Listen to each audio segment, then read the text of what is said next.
Saturday Night Theatre.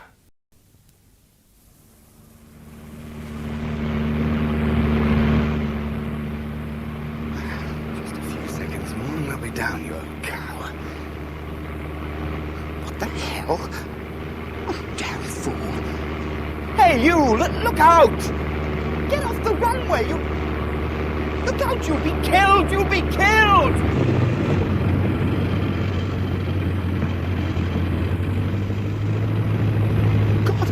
I went right through him. I went right through him. He just stood there and I went straight through him. I shall never forget Wainwright telling us about the ghost. The poor man refused to believe he hadn't killed someone. After all, he'd seen the figure quite clearly standing on the runway.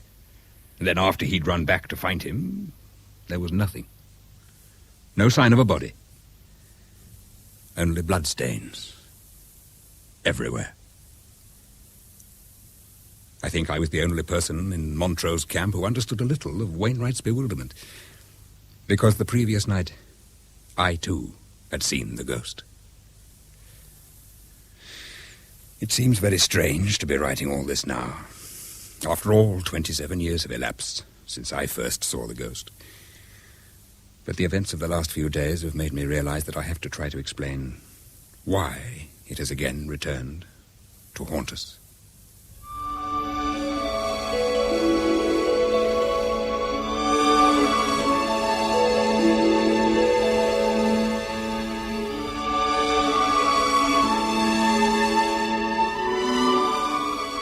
The Montrose Ghost by Martin Jenkins. Based upon a short story of the same title by Harold Balfour, Lord Balfour of Inchrye. With John Pullen and Rosalind Shanks. The Montrose Ghost.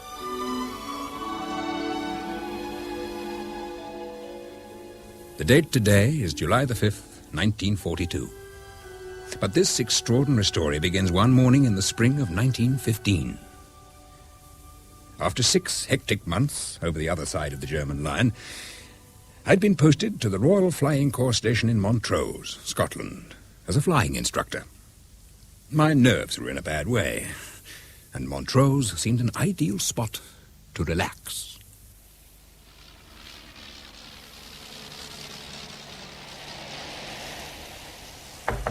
See who it is, Flight? So, it's Mr. Adams, sir. What does he want? I'd like a private word, please, sir. Well, if it's personal, you should really speak to Major Holt, the station commander. I know, sir. Very well, you better come in, but only for a couple of minutes. Thank you, sir. Hang on outside, would you, Flight? Right, sir. Now, Adam, what is it? It's my wife, sir. I didn't even know you were married. We were married just after Hogmanay on the 4th of January. Well, belated congratulations. Now, what can I do to help? I'd like to ask for permission to live outside the camp, sir. Oh, I see. Well, to be quite honest, I'm not certain what the regulations are. I believe that married members of the flying staff are allowed outside quarters. Yes, but they're permanent staff. Now, I shall have to refer your request direct to Major Holt. Do you think he'll be understanding, sir? Well, I think if you can live out, he'll give his permission. Thank you, sir. Where's your wife living now? With her parents. Is she from Montrose? We both are, sir. And you feel you'd like a little privacy? Since we've been married, we've only had 1 week when we've been completely alone. The rest of the time, I've either been at ground school or we've had to stay with her family. Right. I'll have a word with Major Holt this morning and let you know what he says after classes. Thank you very much, sir. By the way, how are you getting on with the training? Things improving a bit? I hope so, sir. Yes, so do I. The flight sergeant was telling me early this morning that he hopes to get you all airborne this week if the weather improves. I think I'll enjoy the actual flying, sir. Everybody always does. You just make sure you know exactly what you're doing. We don't want you crashing before you've had your fair crack at the Hun. No, sir. Right. Send Flight Sergeant Wood in, will you? Yes, sir. And thank you, sir. The captain wants you, Flight. Very good, Mr. Adam. You wanted me, sir? Shut the door, Flight. So? Did you know Adam was married? Yes, sir. Pretty girl, not long out of nappies.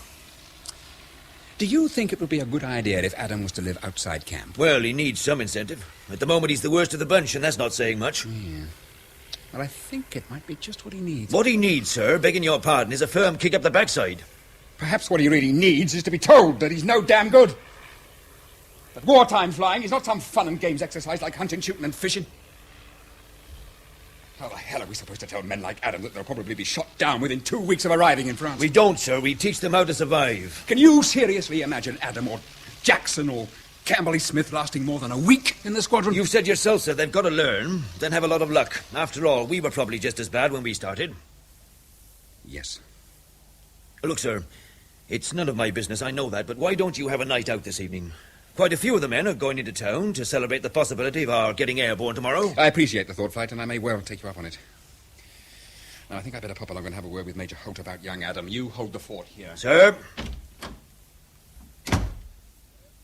After 2 nights of quite heavy drinking in the mess, I decided to take the flight sergeant's advice and have a night on the town. When I arrived at the Stag Hotel, I had no notion of the horrifying events that were to start that night.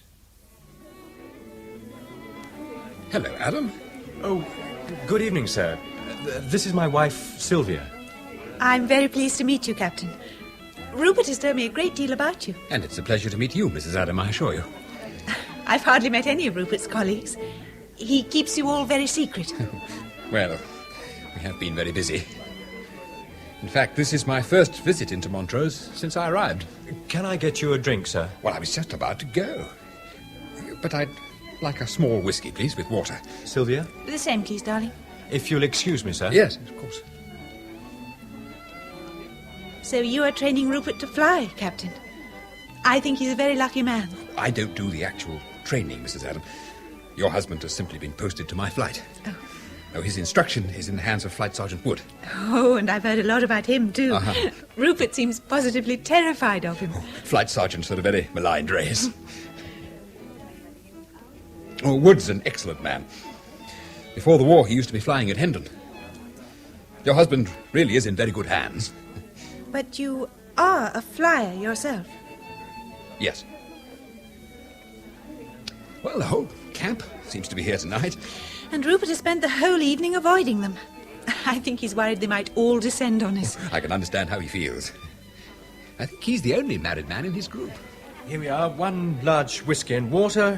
1 small one for you, darling. Aren't you having anything? I didn't really fancy one just at the minute. Thank you, sir. Honestly, you are so funny. Do you have to keep being so formal? Why can't you simply call each other Rupert and... Oh, I'm sorry, Captain, I don't know your first name. Desmond. There you are, Rupert and Desmond. Or is it not allowed? I certainly have no objection. Then you must call me Sylvia. The only thing I do insist is that we drop the Christian names back at the camp, on all occasions. Of course, sir. Desmond. Now, I want to know all about your flying career, Desmond. Oh, it's not very outstanding.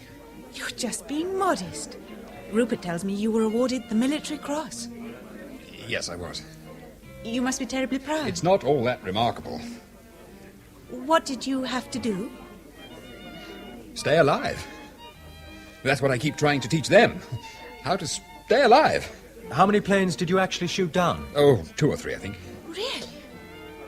And is that why you got the MC? Partially. Did you feel excited? Excited? What do you mean, when I was awarded the MC? No. When you were up there, face to face with a German. Most of it is luck. After all, you only have a 50-50 chance. Then you must be very brave. No more than the Germans I shot down. You see, Mrs. Adam, it really is luck. Except in a few cases when you score a direct hit from behind. And then the other poor devil doesn't stand a chance. You just sit and watch him struggling to get out.